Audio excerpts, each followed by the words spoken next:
Hi. Does globalization dies?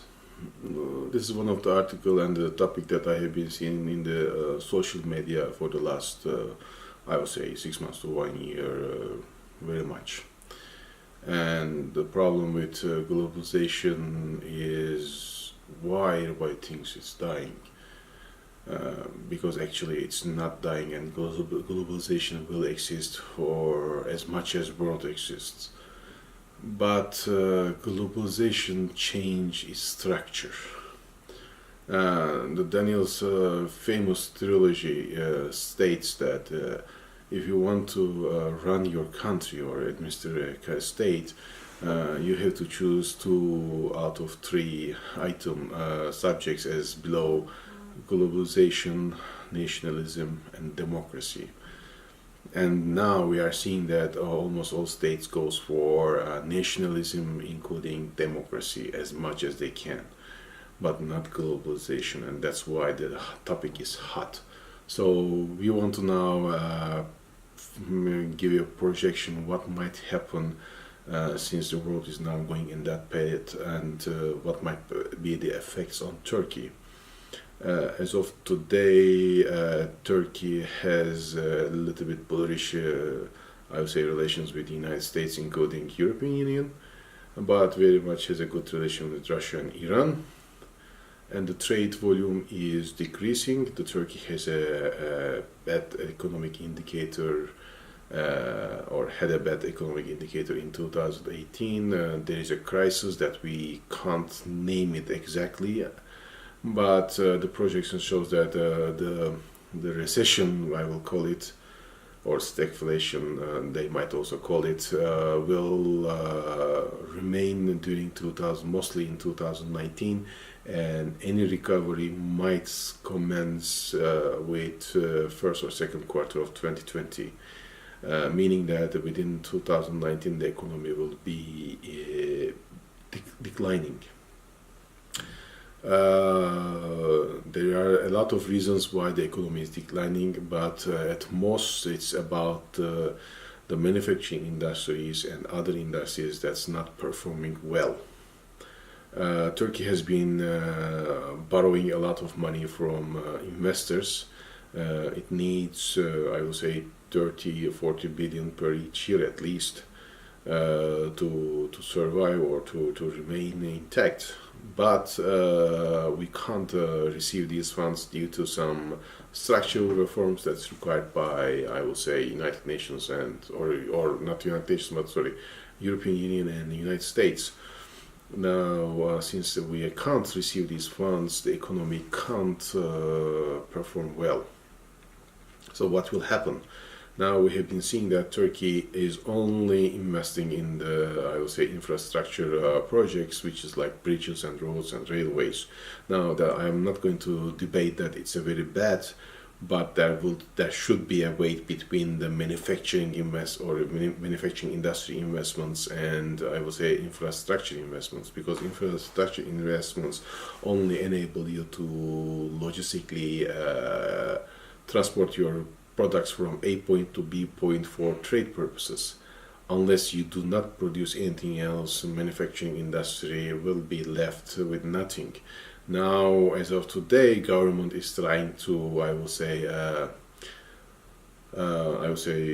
try to squeeze the economy and try to find some funds in order to support some projects, but it can't. There is no way that we can find reliable or strong budget or funds to go forward. Now, considering these and the requirement for structural reforms, there is now election during 2019, end of March. Regardless the results, Turkey has to start implement a strong economic reform politics, which means that Turkey has 2 options. Either it will go with IMF or it will go with own resources. Now, our projections indicate that Turkey might have the tendency to go with their own economic reform packages. However, our also projection shows that it's not likely to be successful, and the main reason is that all these I would say, history of the existing government indicate that they are more reluctant to be flexible with packages.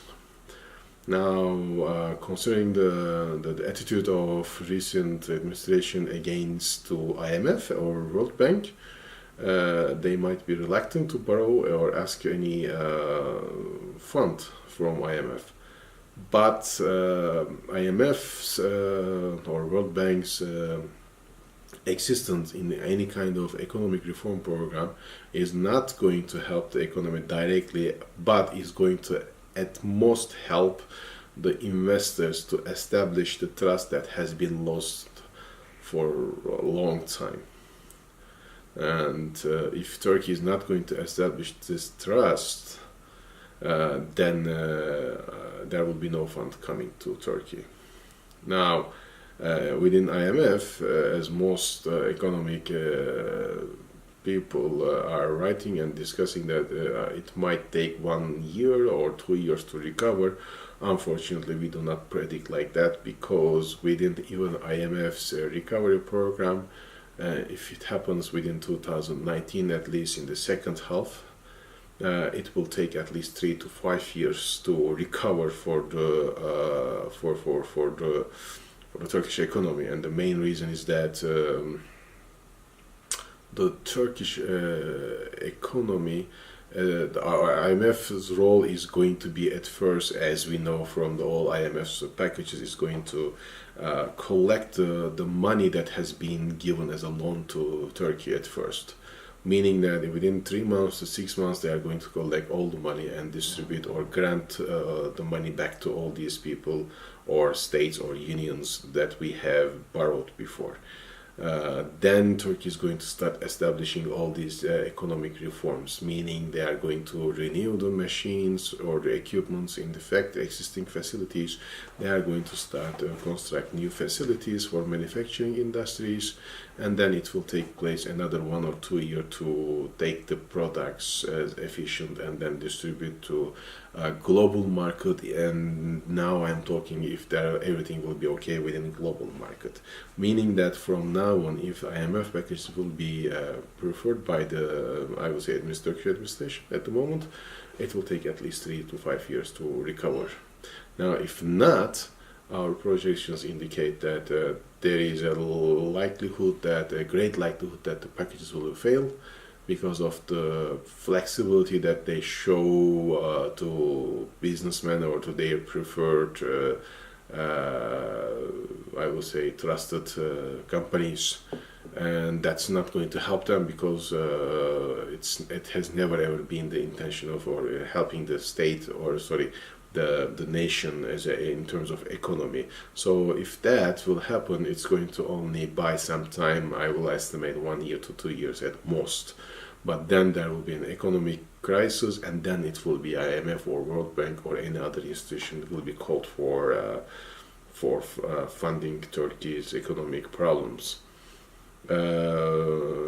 Whenever all these things we have discussed priorly or previously about the globalization and globalization, what will happen.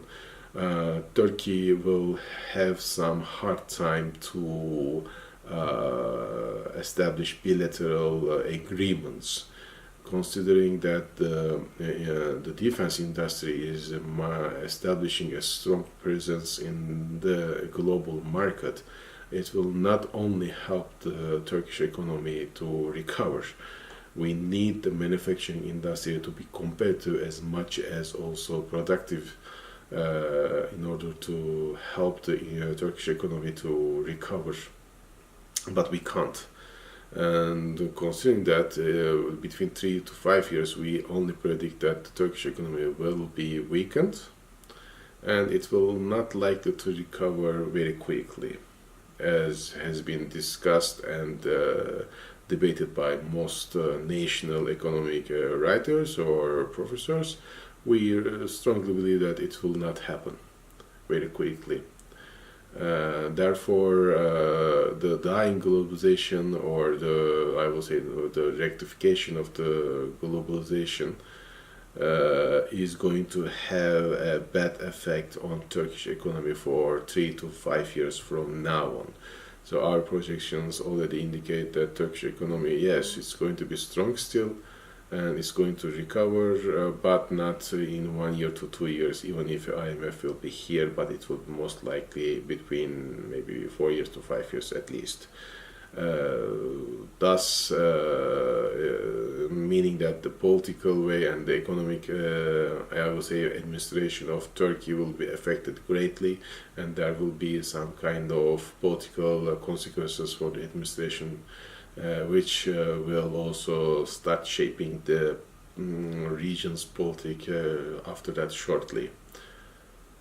Thank you.